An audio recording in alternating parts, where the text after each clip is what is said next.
Mi chiamo Vincenza Pellegrino, sono professoressa ordinaria di sociologia culturale all'Università di Parma, dove presiedo una clinica sociologico-giuridica, discriminazione e diritti, che si occupa proprio di mobility and justice. Alcune persone possono viaggiare, altre no. Perché? Dentro quali strutture normative e dentro quali processi di scambio diseguale. In questo momento la Tunisia occupa una posizione centrale nello scenario della mobilità impedita, perché tutte le persone dei paesi subsahariani che si muovevano per fuggire da guerre, come sono in Mali, come sono in Sudan, come sono in Camerun, ovviamente non hanno passaporti che gli permettono una fuga autorizzata, hanno bisogno di visti che nessun paese gli dà, quindi partono a piedi, devono attraversare le frontiere in maniera regolare per arrivare in Europa e far valere il loro diritto all'asilo. Quindi il diritto all'asilo, e questo era il tema centrale della nostra Advanced Training, è un diritto che posso esigere solo infrangendo le leggi. Quindi abbiamo lanciato un bando per ricercatori e ricercatrici che si occupano di mobilità in questi paesi. Hanno risposto all'appello persone molto valide e abbiamo organizzato questo momento di riflessione critica. Sin da subito abbiamo pensato di costruire questo Advanced Training come occasione per innovare, i processi di ricerca in chiave collettiva. Vorremmo che questo momento di ricerca avesse sempre dentro con noi a riflettere associazioni di parenti, fratelli, sorelle, madri, padri di persone scomparse nel Mediterraneo.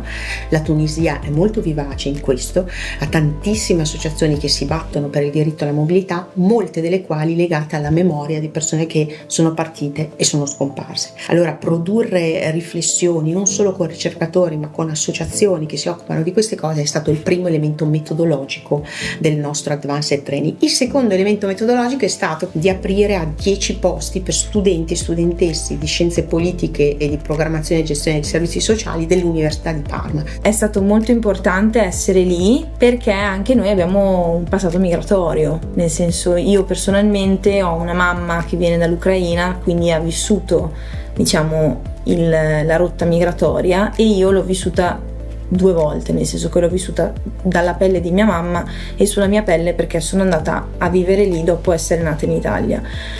Quindi anche confrontandoci con gli studenti che hanno vissuto questa situazione o personale o comunque attraverso i familiari, è stato molto bello ritrovarsi. Ho scoperto lì proprio che c'è tanto oltre e che l'esperienza della migrazione non si limita alle poche parole con cui viene sempre categorizzata e a quel sottofondo dispregiativo. C'era chi si occupava della migrazione da un punto di vista di medicina legale, chi se ne occupava da un punto di vista sociologico, c'era chi era ad esempio un politologo, e quindi era molto interessante perché all'interno di questa tavola rotonda gli esperti si confrontavano appunto sui temi della migrazione da diversi punti di vista per avere innanzitutto un'idea un po' più completa. Questo tipo di dispositivi di ricerca collettiva secondo me sono un po' il futuro, un buon uso delle risorse per le reti di collaborazione.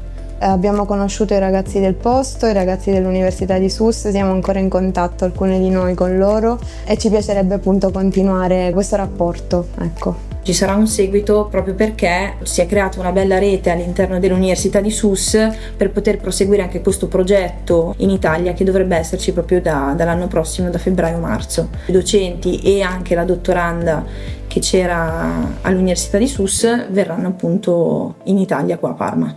E da questa scuola è venuta poi l'idea di fare proprio proporre un tirocinio a studenti e studentesse che vogliano problematizzare proprio il modo in cui si rappresenta la diseguaglianza. Per cui abbiamo aperto un laboratorio per podcast che si chiama Crocevia Mediterraneo, che inizierà adesso il 15 e 16 dicembre e andrà avanti fino ad aprile, perché chi ha partecipato a questa esperienza poi trovi modi di narrarla ad altri. Perché la questione della ingiustizia globale, di cui la mobilità per alcuni sempre più facile, a patto che per altri sia sempre più difficile, Schengen è il meccanismo perfetto per questo. L'abolizione delle frontiere interne all'Europa diventa l'estensione dei visti a tutti gli altri.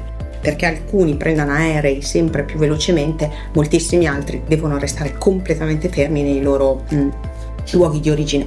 Allora, raccontare questa diseguaglianza in un mondo in cui le informazioni ormai le hanno tutti, quello che succede nel Mediterraneo lo sanno tutti, quello che succede in Libia, nelle prigioni lo sanno tutti, quello che succede in Tunisia lo sanno tutti. Quindi il punto non è sapere o no che il mondo sta diventando un campo di concentramento per impedire la mobilità di alcuni, il punto è perché le coscienze non si muovono, e noi che studiamo i processi culturali comunicativi cerchiamo proprio di tenere insieme, no? Il parlare degli oggetti al problematizzare di come parlarne, e gli studenti e le studentesse che hanno fatto l'advanced training adesso faranno delle tesi e dei appunto laboratori di tirocinio proprio su come comunicare.